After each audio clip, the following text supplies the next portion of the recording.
The last time I was in New Orleans, I was leading what I lost count, but I think it was my 7th or 8th recovery team that was working on houses that had been flooded during Hurricane Katrina. As we rounded the corner to what had been a middle-class neighborhood before floodwaters rose up to 6 or 7 feet inside the homes in that neighborhood, we were surprised to find that the road that we had to go down was blocked off by these huge television trucks and a lot of police cars. By pure chance, the house that we had been assigned to work on that day was just a few doors down from the house that had been selected by John Edwards' campaign as the place where he would announce his candidacy for the office of the President of the United States.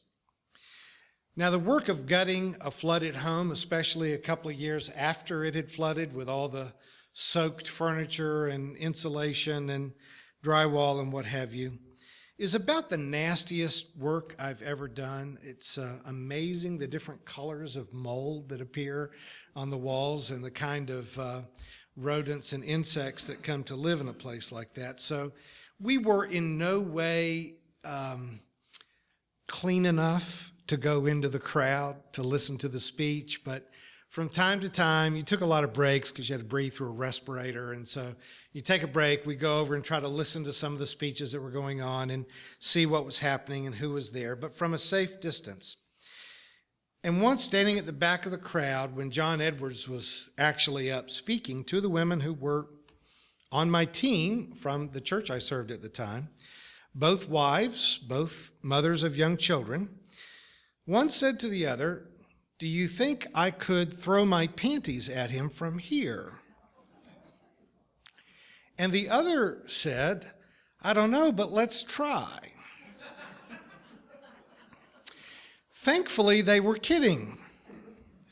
But I had been attracted to Edwards because he's the only presidential candidate in history who had plainly announced that he wanted to establish a single-payer health care program in the United States, completely going around the insurance companies and shutting them out.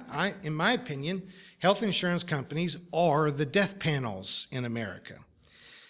But clearly, these two women saw something else in him that I had never noticed. A handsome, articulate millionaire who might become the President of the United States. Now, while these women from my former parish, and mind you, I'll never tell stories like that on any of you, were inappropriately fantasizing, evidently, there was at least one campaign staffer who had similar thoughts. Now, a lot of time has passed since then. Wars in Iraq and Afghanistan drug on. The world ecology is heating up, and the world markets are cooling down. Banking fraud, abuses of power on Wall Street, graft and military contractors where billions of dollars have simply gone missing from reconstruction projects in the Middle East, none of which has resulted in a single indictment, not a single one. Billions of dollars have been lost, tens of thousands of people have died unnecessarily, and even more families, hundreds of thousands of families, have been evicted from their homes, but no one's been held responsible. The government did, however, find the funds and the legal force of will to put John Edwards on trial for having an affair. That wasn't the formal charge, but that's basically what it was about, Just as President Clinton was not really being impeached for perjury, it was really because he had been caught lying to cover up an affair. This is an interesting aspect of the puritanical morals in America, that you can kill 20,000 people and that's not an indictable offense, but cheat on your sick wife and suddenly you're the scourge of society. Our current president is using Predator drone aircraft to target and kill people on his list of dangerous folk, sometimes even killing American citizens who have not only not been found guilty of a crime, but haven't even been formally charged with a crime. and tried in absentia, the way we used to do when we would at least look like we had to go through due process before we murdered one of our own citizens. And yet no one in the network news agencies is even raising an objection. You can send a robot to kill an unindicted citizen from the air on the other side of the world as long as you don't get caught in an extramarital dalliance. If you do the latter, then you're going to be in for some big trouble. All of these things are elements in the story of King David and the wife of Uriah, Bathsheba. There are a lot of things that you could say about this warrior king that would seem to be more grievous to me than his affair, assuming that Bathsheba was a willing partner in the relationship. That's not a detail that the ancient writers tended to include in those stories. They didn't seem to be fully aware that women had volition one way or the other, and maybe they didn't. What was most crucially missing in the stories of John Edwards and Bill Clinton and the biblical account of King David was a willingness simply to confess that they had done something wrong. And not something wrong in business or something wrong on the battlefield, but something wrong in the bedroom, which, though arguably not as serious as killing tens of thousands of people or evicting hundreds of thousands of families from their homes, but unavoidably, it's more personal. It's closer to your ego, closer to your sense of yourself, your need to be looked up to, admired, and cherished. Edwards evidently spent an awful lot of money trying to hide his dalliance, even though it was going to end up with a name and a birth certificate. Clinton tied up Congress and way too much media time. And King David not only had an innocent man killed, but he involved members of his own family and his military leadership in the plot to kill this very loyal soldier for no reason other than to cover up his affair. I want to ask you to look at this metaphorically. Through the years, it's been my good fortune to know several physicians of various sorts in the congregations that I've served. And knowing them personally, I'm aware that medical malpractice is the boogeyman that haunts every physician I've ever known, even though no living physician has ever been found guilty of medical malpractice in Greene County. Never. No matter how exhausted, no matter how overworked, no matter how complicated the disease or the procedure, no physician is ever in a position where they are allowed to say, I made a mistake. I did the wrong thing. Insurance companies, lawyers, hospital administrators, their peers, all push every doctor to defend absolutely everything that they've ever done as having been the right thing to do.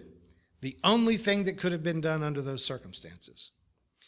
When I was working on my doctoral degree at Vanderbilt, I did a clinical pastoral education thing where I had to be a chaplain in the VA hospital. And I was assigned to work in drug and alcohol rehab, but I had to take my turn of being on call. And the chaplain on call has to respond every time someone dies. I found that a little bit curious. In that particular hospital, we averaged 7 deaths a day, and usually there was no one else around. So I'm not sure what they thought we were supposed to do, but whenever someone didn't survive, we had to wake up and go to the room and do something, pray or something.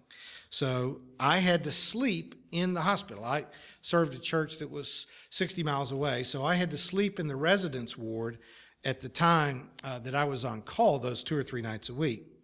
Consequently, then, I got up with the residents and ate in the doctor's dining hall. One morning, a young surgeon asked his friend across the table from us, "Do you remember that guy who died on the operating table this morning?" And the other doctor assured him that he certainly remembered him very well. And the first doctor said, "Well, just before he went into cardiac arrest, I felt my scalpel punch through something. Do you think I should tell the chief of surgery?" His friend dropped his fork and looked at him as if he had lost his mind and replied, "Not only should you not tell him, you shouldn't be telling me." I've always found that to be the most ridiculous set of rules I've ever seen. I'm a fairly clever guy. I've got a lot more education than is required for my profession.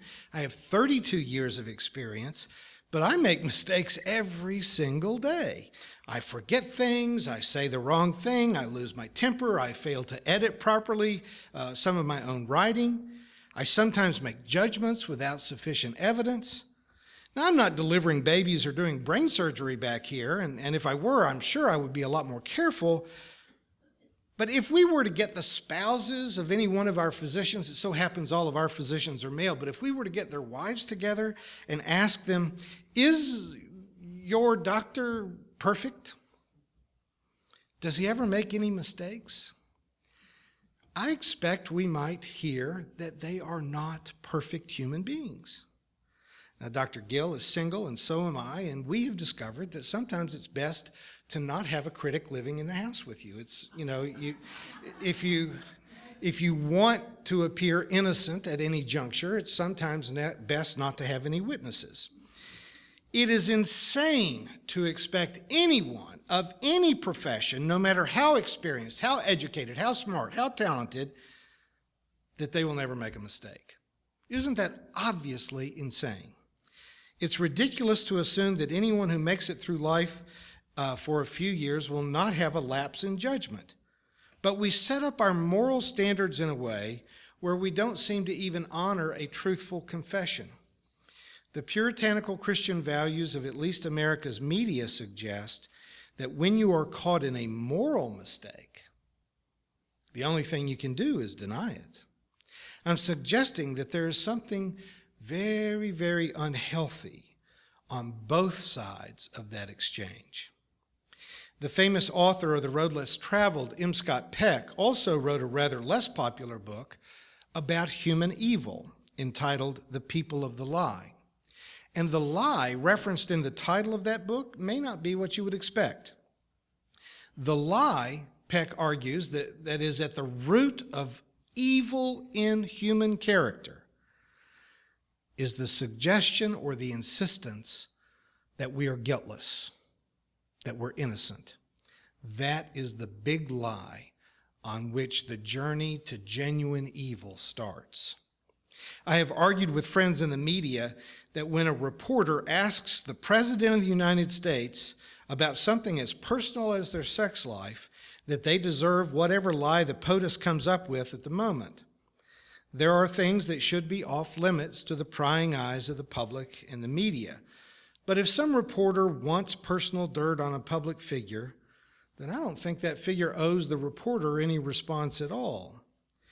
But from David, all the way back then, 3,000 years ago, through a long line of public figures, including men and women. You can't say that this is a male disorder because many powerful women have found themselves in trysts that also brought down their administrations, whether they were political or religious.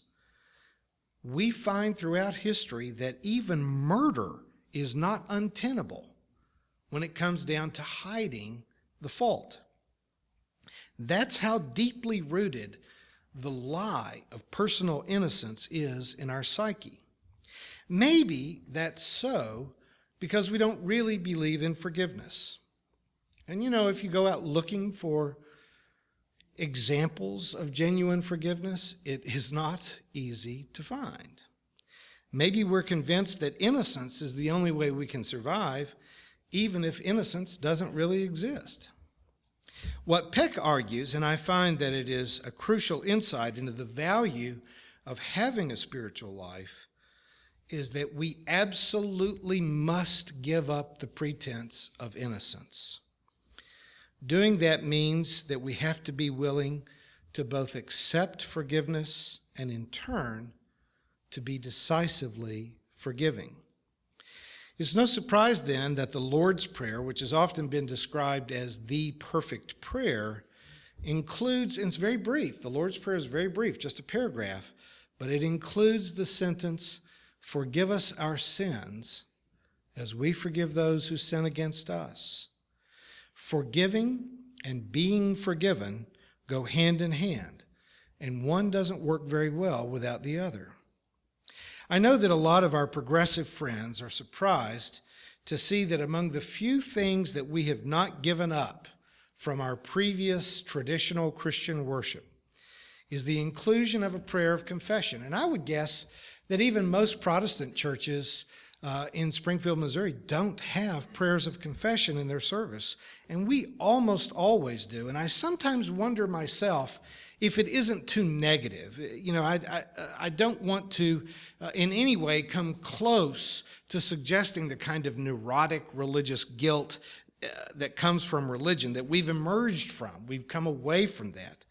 But every time I think about changing either the character of that prayer or its description, I'm reminded that we have, as a community and as individuals, a need to just practice. You know, I know reading a prayer that's been written in the bulletin, it doesn't make it your prayer, but I feel like I'm helping you to rehearse. You're practicing the language of confession because we don't hear it anywhere else.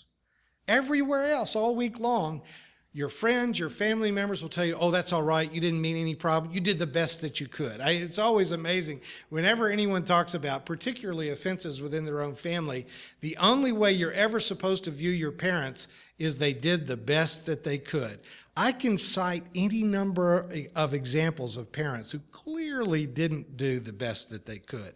So I feel like we want to keep it in our liturgy as a part of the language that we need to know. How to acknowledge that we've made mistakes, that we've done things wrong, and to accept forgiveness. Because with forgiveness, there's the potential for reconciliation, a renewal, an opportunity to start again, to refresh our family and our faith community with new life. I would rather be innocent than forgiven, but I have failed the innocent test. So forgiveness is the best option I've got. Denial isn't particularly helpful. Denial continues to just reinvest itself in being unhealthy. When we insist upon being seen as innocent, then we never let go of the wrong that hurts us. Carl Menninger wrote in his book, Whatever Became of Sin, and if you've never heard of that book, you could ask whatever became of that book, because it was a very popular book very briefly in the 1970s, went out of print, and I'm not sure you could find a copy of it anywhere. But he says it is the unconfessed sin that makes us crazy.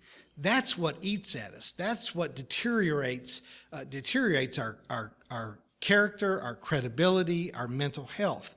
Once you can let it go, once you can confess it, then you can begin to recover and regain wholeness again. When we refuse to forgive, on the other side of that equation, what we're doing is building up a burden of resentments that grows so large that it will crush us.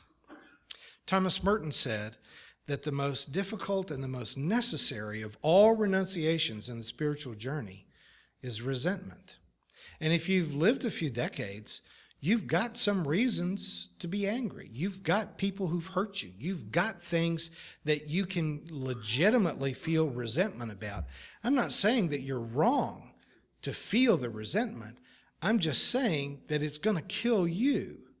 Carrying the burden of that resentment is the one thing you've got to let go of in order to be able to move on. You cannot bear the weight of remembering all the people who have wronged you. There's an old Buddhist parable about two monks who were on a long journey, and they were returning to their monastery, and at one point in the journey, they came to a river crossing, and the river was swollen. Here in the Midwest, we don't remember what that looks like, but in places where it rains, sometimes a normally low body of water is high, and there was a woman there dressed in the long, formal silk gown and the shoes and stockings and the makeup that indicated that she was, in that culture, a prostitute. But she couldn't imagine how she was going to cross this river that was now 3 or 4 feet deep over the bridge.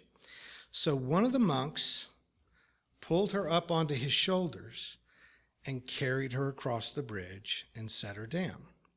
The two brothers continued their journey. They had 2 more days to walk, and they did not say a word. They traveled in complete silence. And as they were approaching the monastery, the younger monk asked his mentor, "What are you going to say to the abbot about that woman?" And the older brother looked at him and said, "Are you still carrying that woman? I set her down 2 days ago."